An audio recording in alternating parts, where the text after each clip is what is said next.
내가 처음에 그림을 봐줄 때 이렇게 잡아놓고 그리진 않아요. 배우는 학생들한테 내가 미안하지만 늘 니들은 이렇게 그리면 안 돼? 라고 하면서 위서부터 그냥 그려 내려오거든요. 이렇게 위서부터 쭉 그려 내려오면서 머리로 생각하는 거예요. 아, 로우 앵글이니까 이 정도겠지. 팔을 들었으니까 어깨가 올라가겠지. 다리를 들었으니까 골반이 올라갈 테고, 이 정도의 눈높이가 있으니까 여기쯤에 수평을 잡아서 자전거의 방향을 이렇게 틀어놓으면 이렇게 트라이앵글로 안정적이겠지. 이런 생각을 계속 하면서 그냥 위에서부터 그려 내려와요, 그냥. 근데 그 얘기는 뭐냐면 머릿속으로 그걸 다 계산하고 기울기나 크기나 양감이나 운동감이나 균형이나 이런 걸 다 생각하고 그린다는 거예요. 그러니까 암산이 된다는 거죠, 암산. 그러니까 수학을 잘하는 사람들은 다 암산을 하잖아요. 그러니까 계산을 안 하는 게 아니라는 거예요. 그러니까 여러분들이 아마 프로들이 그림 그리는 거 보면 위서부터 막 그려 내려오는 걸 봤을 거예요. 그걸 보고 자기도 위서부터 따라 내려오면 안 된다는 거야. 그러니까 그 프로들이 처음부터 그러지는 않았다는 거예요. 처음에는 그 사람들도 전부 다 덩어리를 먼저 잡고 머리의 크기 비율 잡고 그 다음에 전체적인 운동감 잡고 그러고서 흉부 덩어리, 그 복부 덩어리, 그다음에 골반 덩어리 잡아서 허벅지, 무릎, 종아리. 허벅지, 무릎, 종아리 이렇게 잡아서 그렸다는 거예요. 다. 근데 이런 과정을 한 10년 이상을 계속 훈련을 한 거죠. 그러니까 마치 똑같잖아요. 늘 비유를 하지만 연주를 하거나 음악하는 사람들이 처음부터 악보를 안 보고 했겠냐고. 근데 프로들은 악보를 안 보고 눈을 감고 그 건반이나 그 현을 쳐다보지 않고 연주를 하잖아요. 근데 여러분들은 마치 악보를 안 보고 눈 감고 연주하는 걸 보고 나도 그렇게 해야지라고 생각하고 전혀 악보도 보지 않고 현을 보지도 않고 막 그리니까 그림이 안 좋아질 수밖에 없는 거예요.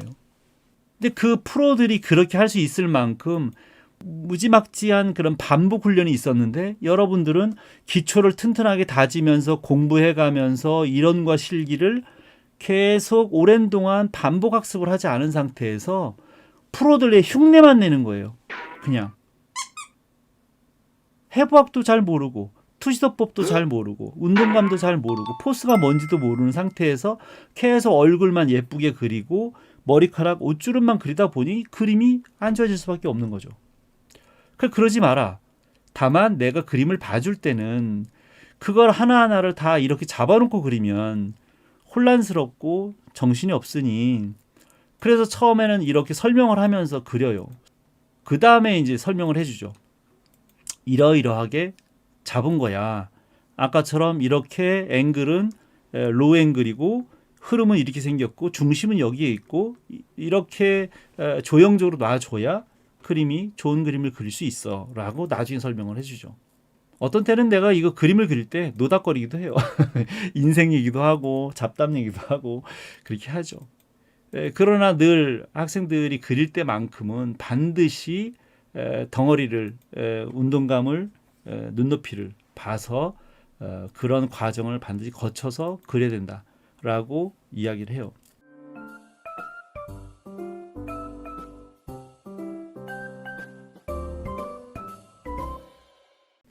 근데 그래도 안 되면 내가 처음부터 다시 그걸 안 따라주면 내가 처음부터 이렇게 그려주죠.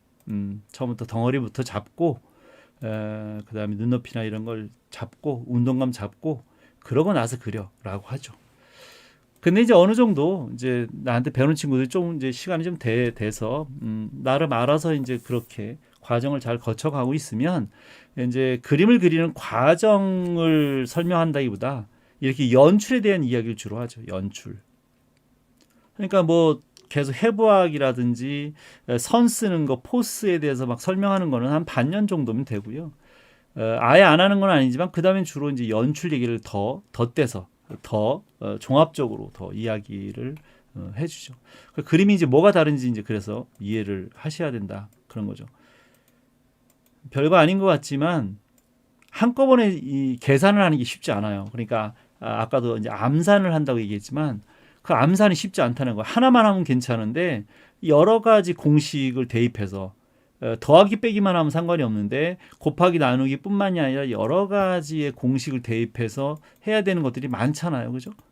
근데 거기에다가 이제 장면 연출까지 하기는 좀 벅차서 장면 연출은 하지 않고 요렇게까지만 해서 이제 마무리를 했어요. 그런데 이제 이 얘기를 하면서 이제 여기에서 이제 더 집중적으로 이야기한 건 뭐냐면 언어에 대한 이야기를 좀 해줬어요. 언어.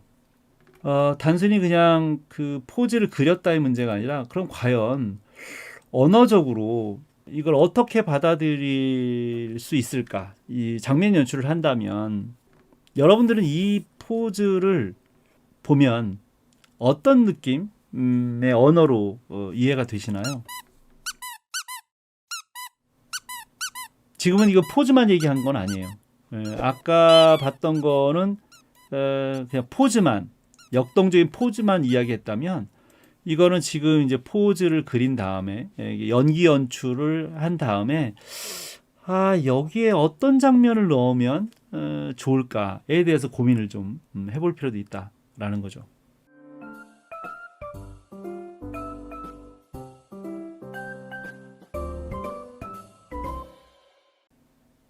자전거를 탄 이 여인을 보면 과연 어떤 느낌의 장면을 만들고 싶은가에 대한 거예요.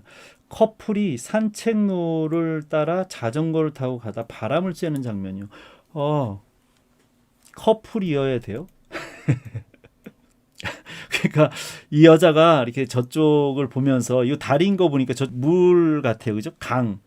시내라고 하기에는 이게 너무나 두껍고 굵고 크고 무지하게 길어요. 그죠? 그러니까 이 정도 된다면 아마도 강쯤 될 것 같아요. 강.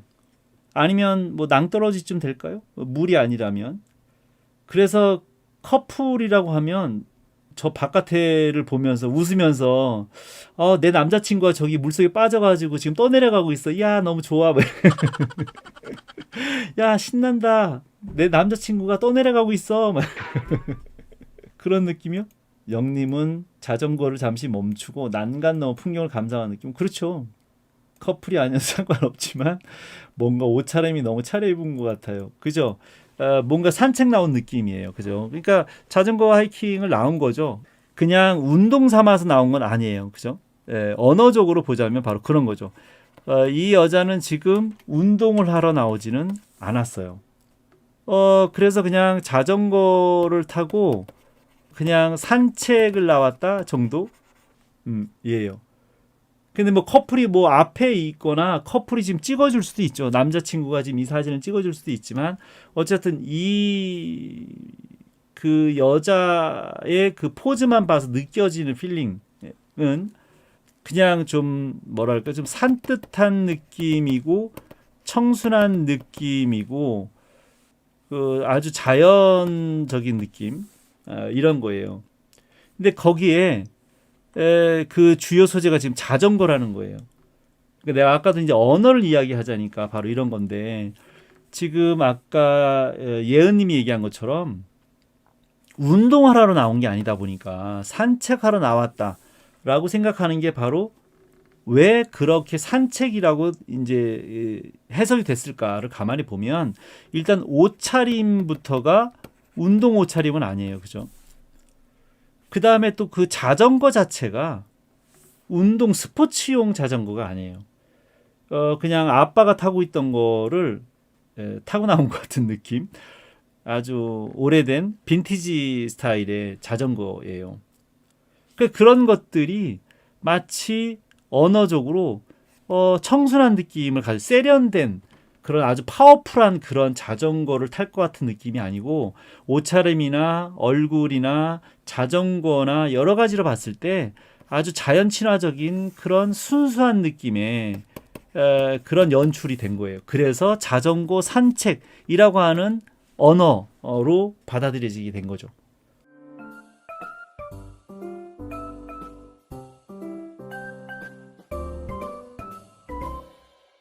지금 장면 연출을 하게 된다면에 대해서 예측을 하고 여러분들한테 비록 배경을 그리진 않았지만 설명을 좀 그렇게 하는 거예요. 자, 그러면 이제 대입을 다르게 한번 해볼게요. 자전거가 아니라 만약에 오토바이를 타고 오토바이나 자동차를 타고 갔다라고 생각한다면 아마 그 느낌이 들지 않았을 거예요. 똑같은 이동수단이에요. 자전거, 오토바이, 자동차가. 그죠? 근데 언어가 어떻게 달라지죠? 오토바이나 자동차를 타고 가게 되면 오토바이를 타고 가다가도 여기 세워놓고 있을 수도 있고요. 자동차를 타고 가다가 세워놓고 창문 열고 아니면 또 내려서 바라볼 수도 있죠. 바로 그 언어라는 거, 언어로 작용됐을 때 장면 연출을 하게 되면 완벽하게 달라진다는 걸 알게 돼요. 근데 그 장면 연출을 할 때 그런 언어적인 생각을 하지 않고 그냥 여기다 뭘 넣으면 예쁘지 않을까? 여긴 좀 비었는데 좀 뭐 하나 넣으면 안 될까? 이런 식으로 접근을 하니까 좋은 작품을 할 수가 없는 거죠. 그래서 지금 자전거라고 하는 그것도 빈티지 스타일의 자전거의 옷차림과 여러 가지 그 여자의 연기 또 자전거 자체가 가지고 있는 그 언어적인 느낌이 그 자기 자신을 들여다볼 수 있는 그런 느낌을 준다고 봐요. 오토바이 자동차하고는 좀 달라요. 여러분들은 어떻게 생각하세요? 자전거와 오토바이 자동차는 완전히 언어적으로 좀 다르다는 생각 안 드시나요? 기본적으로 자전거는요. 거기다가 뭐 기름을 넣고 다른 어떤 동력을 이렇게 거기다 추가로 달지 않는 이상은 자기 스스로 자신이 스스로 힘을 가해서 그죠? 노동력을 가해서 움직이는 거예요. 근데 오토바이나 자동차는 기름을 넣어서 움직이는 아주 물리적인